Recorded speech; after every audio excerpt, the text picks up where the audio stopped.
Alright mga kabatang, yon at may bagong reaction namang video tayo dito sa sinabi ni Casimero at reaksyon ko rin mga kabatang doon kay Kim Yoo-jun at kay Naoya Inoue. So yun mga kabatang, nagpahangin na naman ang salita itong si Casimero na nung nag-champion siya, hindi naman siya nilabanan ni Inoue at ano pa ang pinili niya na wala naman sa ranking yung pinili niya na si Kim Yoo-jun at hindi naman kilala si Kim Yoo-jun. Talagang mga kabatang, umiiwas talaga itong si Naoya Inoue sa mga malalakas kagaya ni Ahmad Talib at angas ng Pinas. So yun at talagang iwas pusoy. Ito mga kabatang, si Naoya Inoue ay pag na tapos ang laban niya ngayong Biyernes si Kim Yoo-jun ay pag hindi niya nilabanan si Ahmad Talib ay mawawalan siya ng belt sa WBA. Talagang yun ay kailangang labanan niya at pagka hindi po niya nilabanan niyang sa WBA si Ahmad Talib ay hindi na po siya maging undisputed champion dito sa super bantamweight. Dahil kailangan labanan po niya si Ahmad Talib gawa ng pag hindi niya nilabanan ay mawawalan po siya ng belt sa WBA. Kaya automatic yan pagkatapos ni Kim Yoo-jun ay kailangan labanan niya siya makadalib. Wala na siyang lusot doon kay Ahmad Talib mga kabatang. So yun mga kabatang, at doon naman tayo sa laban ni Inoue at Kim Yoo-jun. So nakita ko mga bidyong yan mga kabatang, mapanood nyo dito sa screenshot na ito. Mapapanood nyo mga kabatang yan na ala Mayweather at Manny Pacquiao ang style ni Kim Yoo-jun. Aba, matindi yan mga kabatang pagka ala Mayweather at kung talagang gusto niyang ang style po ng defense ni Kim Yoo-jun ay ala Mayweather at yung punch ni Kim Yoo-jun ay ala Pacquiao. Ay ba, maganda po yan mga kabatang.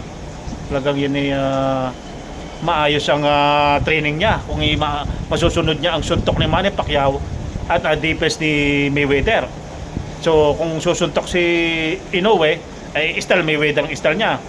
Pero kailangan galingan niya, baka madali naman siya sa mga body punch at doon magpatalo o kaya mapagaya kay Tapales. Pero Koreano po ito, Japan. Talagang ito po ay puspusan ng laban. Minsan lang ito mangyari kay Kim Yoo-jun. So siguro ito ay talagang binakbakan ng training ng husay ito. Talagang nakikita yung mga kabatang diyan yung mga style ni Kim Yoo-jun na alaman ni Pacquiao at Mayweather. Tingnan nyo, panoorin nyo yung mga kabatang. Oh. Talagang ibang-iba. Talagang matindi yan. So mga batang, yan ay sa January 24 na, Biyernes po yan ang labang yan. So kahit paano mong gawin ni Casimero ay wala tayong magagawa dyan kasi ang pinipili talaga ni Inoue ay ang mahihina at wala sa ranking. Kung hindi naman niya pero wala po siyang lusot ngayon kay Ahmad Talib kasi pag hindi po nilibanan niya si Ahmad Talib ay mawawalan po siya ng WBA belt itong si Inoue. At hindi na siya magiging undisputed super bantamweight niya sa 122 pounds pag hindi niya nilabanan si Ahmad Talib sa WBA. Dahil number 1 contender po yan si Ahmad Talib sa WBA. So aabangan natin ang labang iyan sa Biyernes, January 24. Pero alam ko mga kabatang, swerte si Kim Yoo-jun kung mapatagal niya ang laban, kung hindi mapagaya kay Tapales.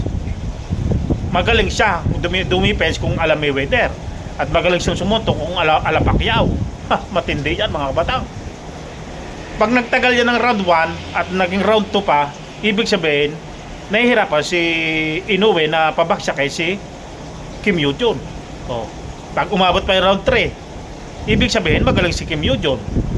Kung hindi niya man-knockout si Kim Yoo-jun, talagang masulutan ni Kim Yoo-jun si Inoue, mapagaya kay Nere. Yung laban ni Nere, di ba? Hindi natin akalain na mapabagsak ni Nere si Inoue. Muntik nang hindi bumangon, talagang natulala si Inoue. Bago tumintik, talagang binilangan. Ibig sabihin, masama ang lasa ni Inoue. Mali mo, ganyan nung mangyari. Mali mo, ipakita ni Kim Yoo-jun kay Inoue na, kinakaya mo ko hindi, akala mo, ganito lang ang labang ko. Pero pag nakaharap, iniba ng style. Kagaya nga yan, ala Mayweather at Manny Pacquiao ang style. So mapapanood natin yan mga kabatang dito sa Sekreto. Yan, mapapanood nyo yan. Grabe. Talagang ito ay pinuspusan ni Kim Yoo-jong. Huwag ding mapahiya sa Korea. At ito ay talagang sa bagay, kahit yung papiliin ni Inoue, wala naman din magagawa si Ahmadalib at saka si Casimero. Talagang yan lang ang gustong piliin, talagang mahihinang kalaban. Siyempre, pag nilabanan si Ahmadalib o si Casimero, mapapahiya siya. Talagang matatapos ang karir niya. Hindi piliin niya si Kim Yoo-jong at tuloy-tuloy ang kanyang disputed champion. At ang kanyang panalo ay walang talo. Yun ang gusto ni Inoue at saka yung mga Japanese na promoter niya. Kasi pag naisahan niyan ng talo, pangit ng tingnan, kumbaga. Hindi na siya magandang tingnan ang record. Yun lang mga kabatang. So yun mga kabatang, comment down below yung ating reaction video dito. At tingnan natin siyempre kung ano mangyayari.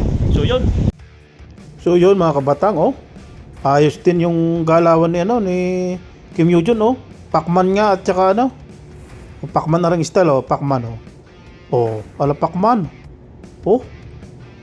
Galaw din Pacman nga mga kabatang, Grabe. Pinagsamang Pacman at Mayweather. Pacman din ang si Kim Yoo-jong po yung puti. Yung nakakuha ng puti.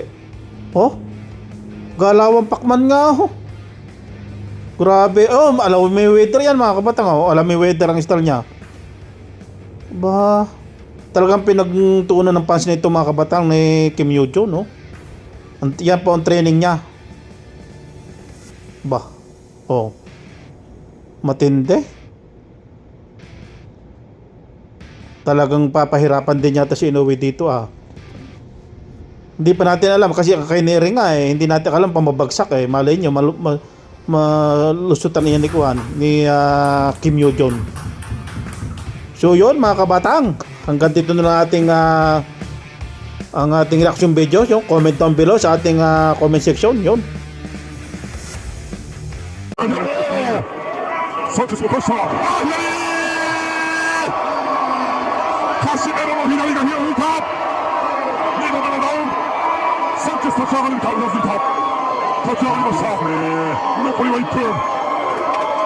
さあカシメロが来るか、仕留めに来る。サンチェス勝利か、コース一歩か、いや返す、返す、そこに打ち込んでいくサンチェス。いやカシメロが集めていく。左が入った。ちょっとサンチェス力ないですね。ここはなってますね、左利き。右から残りは40秒。少し落ち着くか。いやまだ効いている、まだ効いている。今のクリンチャーサンチェスうまかったですね。2度目のダウンは思いっきり効かされました。残りは30秒。左を返した。カシメロがまた来た。このラウンドどうでしょう。しのげるか。止めた。